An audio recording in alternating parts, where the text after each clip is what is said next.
J'aimerais rappeler quelques faits, très brièvement. Fin Oui. 2018, vous êtes en tournée avec CNI, vous êtes essoufflé. Oui. Diagnostic, fibrose pulmonaire. Absolument. Août 2020, transplantation, vous recevez un nouveau poumon. Deux. Deux. Les deux. Ah oui, c'est bipulmonaire. Faut pas les choses à moitié. Octobre 2020, vous attrapez le Covid, vous restez 40 jours dans le coma. 42. D'accord. Et puis, pendant votre convalescence, vous attrapez un champignon mortel, un mucor. Un mucor, oui. Non, c'est presque drôle. Ouais, Et vous sortez des HUG en février 2021, exactement. début de l'année. Je suis sorti là il y a 7 mois maintenant, 7-8 mois. Comment allez-vous? Ben ça va. Alors en fait, j'ai fait une liste parce que je ne l'ai pas encore apprise par cœur, mais je vais le faire, hein, je vous assure. Mais c'est juste pour vous dire tout ce que j'ai eu, parce que c'est quand même, je vous assure, au bout d'un moment, c'est presque drôle. Alors, fibrose pulmonaire idiopathique, insuffisance respiratoire hypoxémique sur infection SARS CoV-2 avec trachéotomie. Oui, parce qu'on m'a fait ça aussi, oui.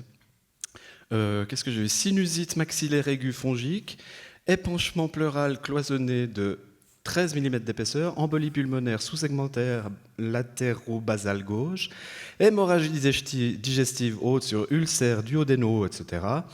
Trouble de la déglutition, malnutrition protéino-énergétique avec un score, des numéros, je sais pas, trouble anxio-dépressif, anévrisme cérébral, du segment A de gauche, transplantation pulmonaire, donc bipulmonaire le 8 août 2020, avec réduction du volume bilatéral au niveau de la lingula et du LSD dans un contexte de fibrose pulmonaire idiopathique, insuffisance rénale aiguë, tachycardie, dysplipidémie, fibrillation articulaire paroxysmique à réponse ventriculaire rapide cardiovasculaire par cardanum post-transplantation pulmonaire, infection pulmonaire par Aspergillus fugamittus dans un contexte d'immunosuppression, transplantation, dyspnée d'effort et augmentation associée à une toux sèche et des diarrhées. Je vous ai gardé le meilleur pour la fin.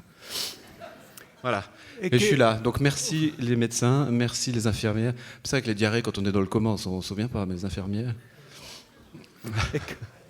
Et comme patient, vous vous êtes senti oublié, bien traité? Alors pas maltraité? du tout. Non, moi vraiment j'ai eu une chance folle. Alors c'est clair que déjà, j'ai eu une chance folle d'avoir trouvé des poumons, parce que quand on m'a annoncé cette fibrose, moi je savais absolument pas ce que c'était, j'ai jamais été malade de ma vie, donc quand on m'a annoncé ça, moi j'étais sûr que j'avais un cancer en fait, parce que j'ai fumé comme une cheminée pendant des années. Donc quand on m'a annoncé la fibrose, je me suis dit, c'est pas grave, c'est une fibrose. Et puis quand j'ai appris ce qu'était justement une fibrose pulmonaire, on a commencé à paniquer un peu, Florian et moi, et puis on m'a tout de suite dit, il va falloir penser à la transplantation, ça a été très rapide. Et la communication avec votre médecin? Alors la première fois, évidemment, c'est bizarre, parce que quand on va bien, quand on a été bien depuis plus de 50 ans, puis qu'il n'y a pas de soucis, tout d'un coup, quand on vous dit, mais il va falloir vous faire transplanter, vous faites, mais on vous annonce, moi vraiment, on m'a annoncé ça de manière très médicale, si je peux dire. C'est-à-dire que quand je suis arrivé, on me parlait de transplantation, mais moi j'imaginais que ce serait dans 10 ans, quoi. Je n'ai pas pu imaginer que ça aurait pu être dans l'année. Donc quand on m'a annoncé ça, c'était un peu violent. C'est genre, bon écoutez, vous avez ça, donc on va vous transplanter, il faut que vous inscriviez. Et du coup, on est un peu sonné. Donc c'était un peu... Je sais bien que les gens ne le font pas de manière... c'est pas qu'ils prennent pas de gants, mais c'est juste que c'est leur métier. Donc moi je leur ai dit, attendez, faut pas me parler comme ça, parce que moi je suis pas médecin, j'ai pas l'habitude d'être dans les hôpitaux. Donc ça sonne un peu, quoi, c'est ça. Vous avez utilisé l'image de carburateur, un poumon, on le change, on met un nouveau carburateur. Donc, oui, c'est ça. Au fond, je suis un peu une machine, mais qu'est-ce que ça fait d'être traité comme une machine? Non, j'ai pas été. C'est pas ça que je veux dire. J'ai pas du tout été traité comme une machine. J'ai vraiment eu la chance de tomber sur des gens qui sont la professeure Gache. Je sais pas si les gens la connaissent ici, qui est la responsable. De tout ce qui est pulmonaire au HUG à Genève, c'est vraiment une femme extraordinaire, mais c'est clair qu'elle est dans ça tout le temps, donc forcément, le premier abord est un peu elle nous dit ce qu'on a. Et moi je suis plutôt pour, je trouve ça très bien de ne pas tergiverser, d'aller droit au but, c'est très bien, mais quand on n'est pas habitué, c'est un peu bizarre quand même.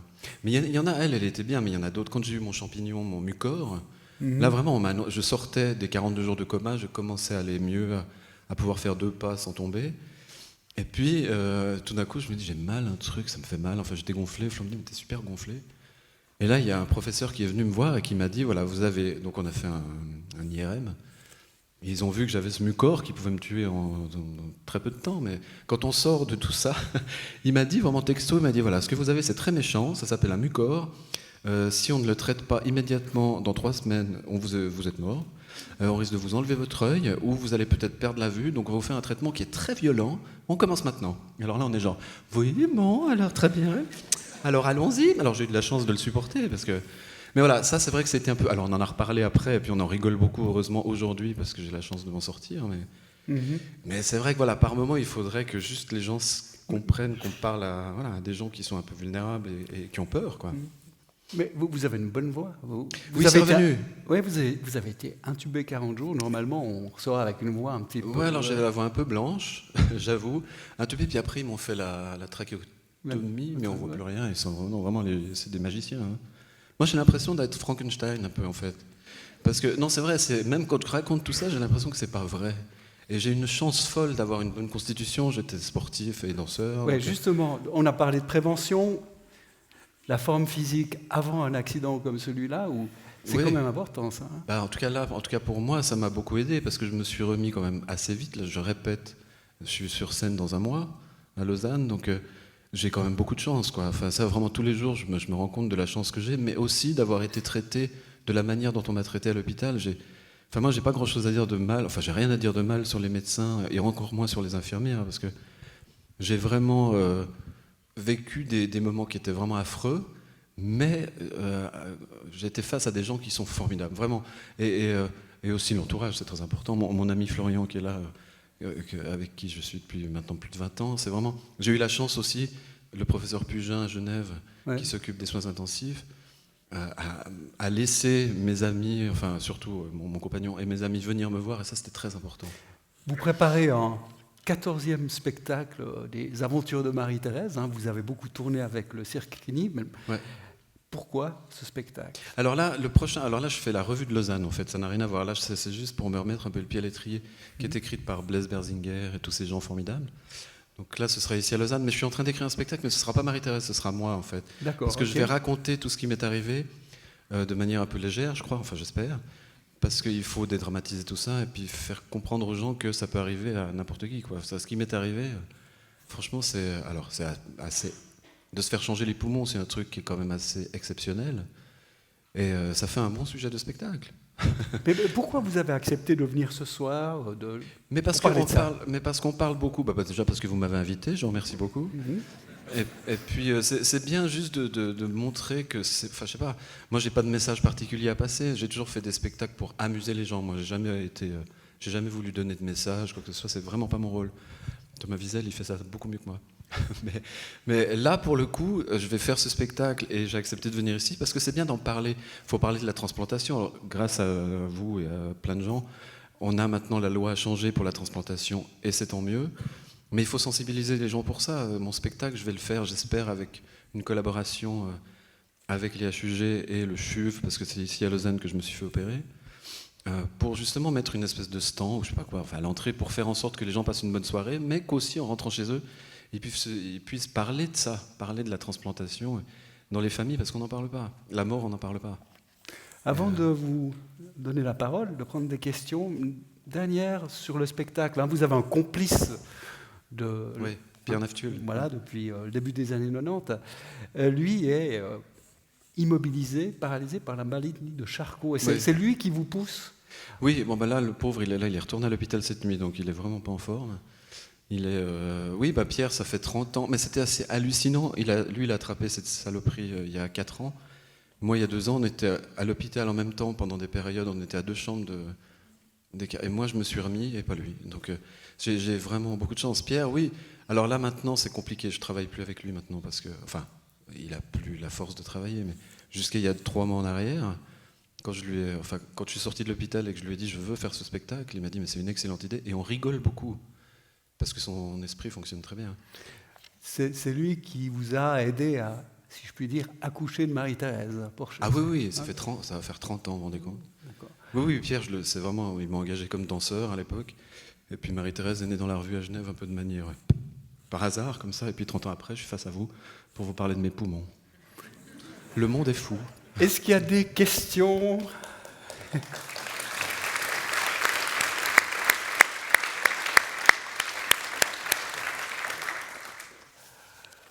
Voilà, est-ce qu'il y a des questions? Oui, madame. Le micro, s'il vous plaît. Il faut courir très vite.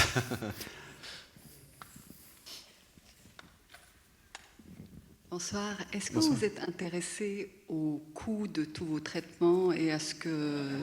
Mais bien sûr, oui. Non, parce que je vois passer les factures quand je les reçois. Alors, pour ça, je vous entendais parler tout à l'heure des assurances maladie. Alors, moi, c'est la première fois de ma vie que j'utilise une assurance maladie parce que j'ai eu la chance de ne pas être malade avant. Mais c'est clair qu'ils ne vont plus m'envoyer de chocolat à Noël. Ça, je pense que c'est terminé. Parce que j'ai vu le coût de l'opération, oui. Je crois que c'était 100, peut-être Flo, c'est mieux que moi, mais 100, en tout cas 160 000 francs, je crois, pour les poumons. Et puis le traitement est très cher, évidemment. Le traitement, quand j'ai eu mon mucor, donc le champignon qui est là, on m'a fait un traitement à l'ambisome. Alors je pense qu'il y a des gens qui connaissent ce truc-là. Je crois que c'était à peu près 1000 francs par jour et ça a duré 2 mois. Après, il y a tous les anti-rejets.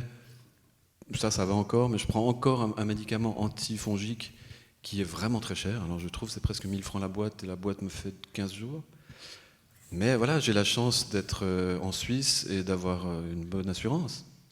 Mais évidemment que quand je vois les prix, moi, ça me terrifie. Je me dis encore, mais vraiment, je le dis tout le temps, mais de la chance qu'on a et que j'ai, que ce soit pris en charge, parce que sinon, comment on fait? Enfin, je veux dire, c'est clair que tout ça est hors de prix, et en même temps, c'est normal que les gens gagnent de l'argent. Enfin, c'est très compliqué tout ça. Moi, le type qui m'opérait, Michel Gonzalez, pour ceux qui le connaissent, il m'a sauvé la vie, quoi. Donc c'est normal que ce type-là gagne bien sa vie. Puis il n'a pas sauvé que la mienne, parce que sinon... mais je veux dire, c'est des gens qui travaillent tellement et qui sont, en tout cas pour ceux que j'ai rencontrés, tellement... Moi, je lui ai demandé à Gonzalez, quand je me suis réveillé après l'opération, je lui ai dit, mais vous faites quoi? Une fois que vous m'avez opéré, vous avez changé les poumons, vous appelez Florian, puis ok, c'est bien passé. Vous faites quoi? Vous allez boire un café? C'est fou quand même, ces gens-là font un métier incroyable. Et je sais pas, quand on parle avec eux, ils sont ils me disent, oui, mais vous aussi, ce que vous faites. Je dis, oui, mais enfin, moi, je risque pas ma vie si je rate une réplique. C'est quand même pas la même chose. Donc, c'est normal que ces gens-là gagnent de l'argent, et beaucoup d'argent, et tant mieux. Après, voilà, tout est discutable. C'est clair que, encore une fois, moi, quand je vois passer les factures, je me dis, oh putain, comment je ferais, quoi? Si j'étais aux États-Unis, ce serait difficile. Une autre question?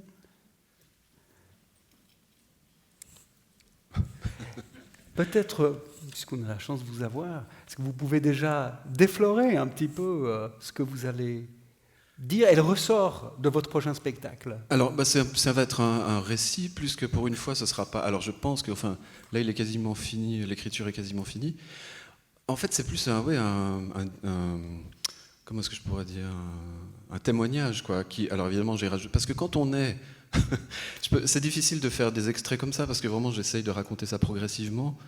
Mais on est dans des situations qui sont tellement affreuses que ça en devient... Si on a la chance, comme moi, de rire à peu près de tout, donc moi, ça m'a sauvé de tout, le rire, toujours, toute ma vie, tout d'un coup, quand on va un peu mieux, mais même quand on va mal, puis on se dit, non, mais ça... Et d'ailleurs, c'est ce qui m'a tenu aussi, moi. C'est de me dire, ça, il faut que je le raconte, quoi. Je ne peux pas mourir maintenant, il faut que je raconte ça.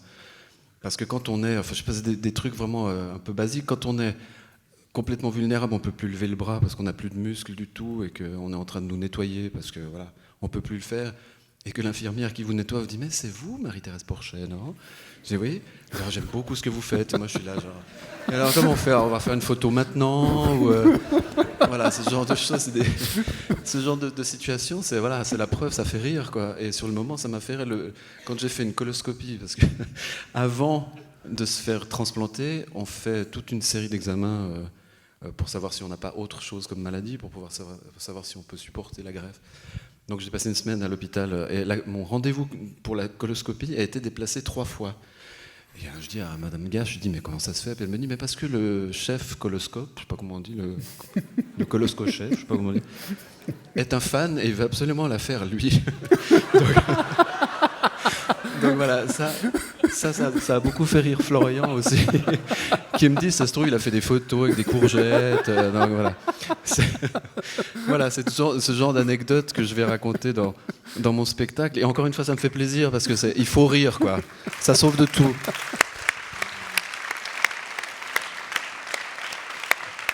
Est-ce qu'il y a des questions, des remarques? J'ai encore une question, Sylvain. Merci.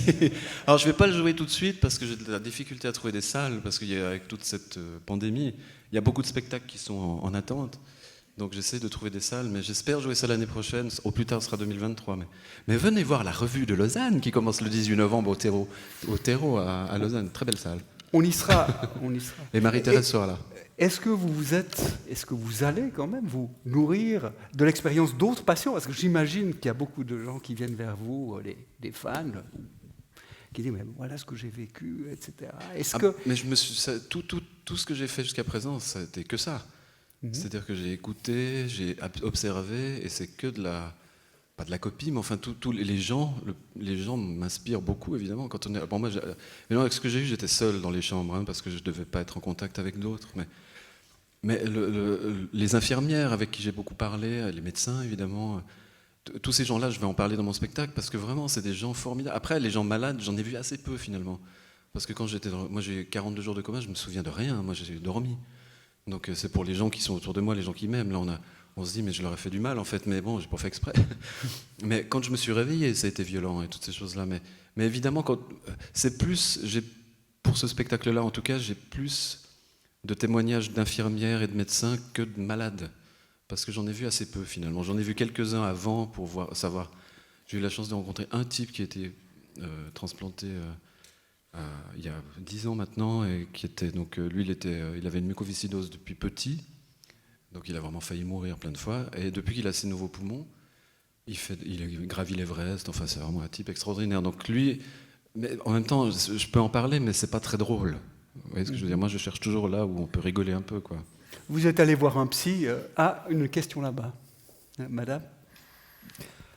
Pendant votre parcours, est-ce que vous avez eu l'impression justement d'avoir eu des choix à faire?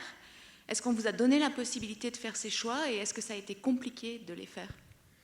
Je crois, on m'a jamais rien imposé. C'est comme moi quand Est-ce que vous avez eu plusieurs propositions de traitement, ou est-ce que dans votre cas ça s'est pas présenté? Alors pour la fibrose, je crois qu'il n'y avait pas d'autre proposition que celle de me faire transplanter. Donc quand je me suis inscrit donc à Lausanne le 26 ou le 27 juin de l'année dernière. Et on m'a appelé le 7 août, donc j'ai eu une chance folle que ce soit aussi rapide. Mais quand le professeur Gache m'a appelé, elle m'a dit « on a des poumons, qu'est-ce qu'on fait ?» C'était ça. Hein. Et là, moi, j'ai dit non. Parce que je lui ai dit « je suis absolument pas prêt ». Et elle me dit « mais vous ne serez jamais prêt ». Ce qui est une très bonne réponse. Elle m'a dit « moi, si j'étais vous, je le ferais. Maintenant, vous avez évidemment le droit de dire non une fois. La deuxième fois, c'est terminé, on ne vous appellera plus. Donc si j'étais vous, je saisirais cette chance. » Mais voilà, il faut me donner une réponse dans les 20 secondes, quoi. Donc on est un peu... Parce qu'on a parlé un peu de deuxième avis, voire de troisième avis. Est-ce que vous avez Alors moi non, parce que je crois... Enfin, j'avais évidemment mon médecin traitant qui m'a envoyé chez une pneumologue qui, elle, m'a envoyé faire des scanners et qui a vu que j'avais une fibrose. Ensuite, je suis allé à l'hôpital. Tout ça, c'était assez vite, et en même temps, il y a quand même eu enfin, ils m'ont pas dit... du jour au lendemain, c'est-à-dire que je savais que j'étais malade. Après, j'aurais pu refuser la transplantation, je serais mort. Ils m'ont absolument pas imposé ça, mais j'ai eu la chance, encore une fois, d'attendre même un mois, et la chance de ne pas avoir de rejet, enfin, j'ai de la chance, moi je dis que ça. Après, les traitements, oui, pour le mucor, le traitement très violent, où on m'a dit qu'on allait m'enlever mon œil, là, j'ai eu le choix, mais pas vraiment. C'est-à-dire que je dis, mais si je dis non, il se passe quoi? Puis il me dit, on ne peut pas vous dire, mais ce qui est sûr, c'est que c'est un truc très méchant et ça risque de vous tuer très vite. Donc je l'ai fait. Ça s'est très mal passé quand ils m'ont mis le traitement la première fois, parce que c'était tellement... C'est comme... J'ai jamais fait de chimiothérapie, mais j'imagine que ça doit être aussi violent que ça. On a arrêté, puis après on a trouvé des moyens pour faire en sorte que le médicament soit diffusé, pas en 2 heures, mais en 6 heures, en me préparant le corps. Enfin tout ça, c'était avec... Ils m'ont jamais fait un truc sans mon accord. Jamais, jamais. Et j'ai toujours eu des dialogues très... cordiaux, on ne peut pas dire cordiaux, mais enfin, vraiment j'ai eu la chance. Je ne sais pas si tous les médecins sont comme ça. Moi, j'ai pas l'impression d'être quelqu'un de très difficile non plus, donc il y a ça aussi. On a toujours dialogué, on a toujours trouvé des solutions. Ils m'ont jamais obligé. Franchement, le choix, j'ai toujours eu l'impression de l'avoir, sauf pour les poumons. Alors après, c'est vous qu'on choisit de vivre ou pas. Moi, j'avais pas envie de mourir tout de suite.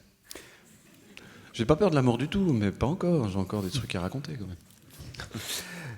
Mais vous avez mis quand même pas mal de temps, parce que les premiers signes, c'était quand même en 2018, à accepter l'idée et puis à prendre une décision. Ça n'a pas été... vers la fin, c'est allé très vite. Mais c'est clair que quand on m'a dit, moi j'ai su que j'étais malade quand j'étais au CNI en 2018, et c'était difficile parce que j'avais commencé à avoir du mal à souffler, mais je ne pouvais pas m'arrêter. Évidemment, s'il avait fallu, je l'aurais fait. Vous avez été héroïque. CNI, le spectacle à Paris, non? Les héros, c'est pas moi, c'est les médecins. Moi, j'ai juste de la chance. Héroïque dans le sens, de manière un peu, excusez-moi, mais vous avez un peu forcé, vous n'avez pas voulu voir. Non, oui, il y avait de ça, bien sûr.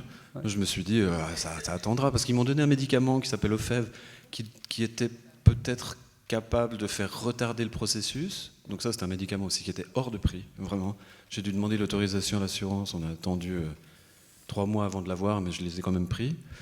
Mais ça n'a pas très bien marché avec moi, j'en sais rien, parce que j'ai quand même fait CNI. Après, je suis parti, je crois que j'ai fait Marie-Thérèse Fête-les-Vignerons ici. Ensuite, je suis parti à Paris. J'ai fait 4 mois, 82 spectacles à la Gaîté-Montparnasse. Franchement, je ne sais pas comment j'ai fait.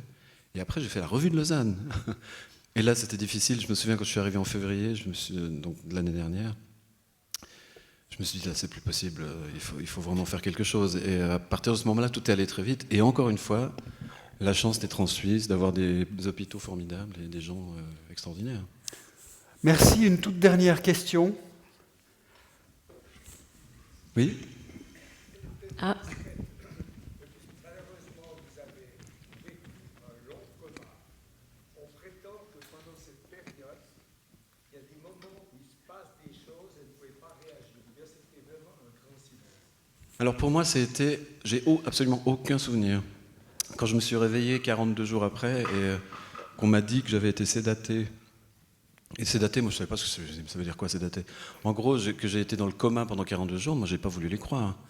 Je me souvenais très bien avoir dit à M. Pugin, de manière assez désagréable, faites votre boulot, intubez-moi, parce que j'en pouvais plus, je ne pouvais plus respirer.